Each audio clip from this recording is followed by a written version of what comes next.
Un premier dîner productif au sommet de Copenhague qui s'est ouvert ce soir. Les dirigeants européens ont approuvé le projet de financement de l'élargissement de l'Union européenne à 10 nouveaux pays. Une enveloppe qui s'élève à 40,5 milliards d'euros pour la période 2004-2006.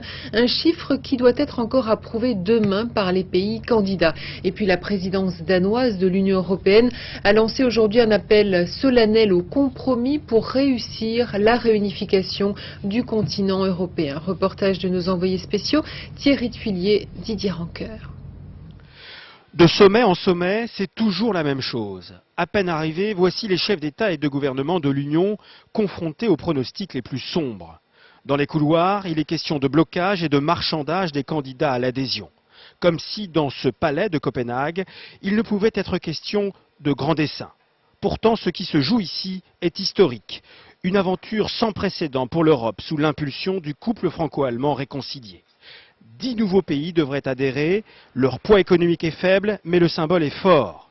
Reste le cas de la Turquie. Français et Allemands sont d'accord, les Turcs ne sont pas prêts, mais la porte n'est pas fermée.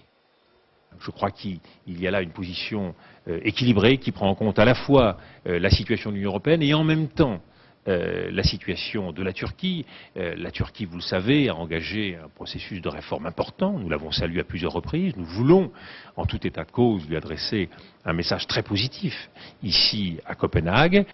En guise de signal positif, la France et l'Allemagne proposent de fixer à la Turquie un rendez-vous dans 2 ans, quand les réformes, notamment en matière des droits de l'homme, pourront être évaluées. Alors seulement, des négociations pourraient commencer. Ce calendrier déplaît aux Turcs qui ont le sentiment de rester dans la salle d'attente de l'Europe. Leur Premier ministre le dira ce vendredi à Jacques Chirac et Gerhard Schröder dans un entretien en marge du sommet de Copenhague.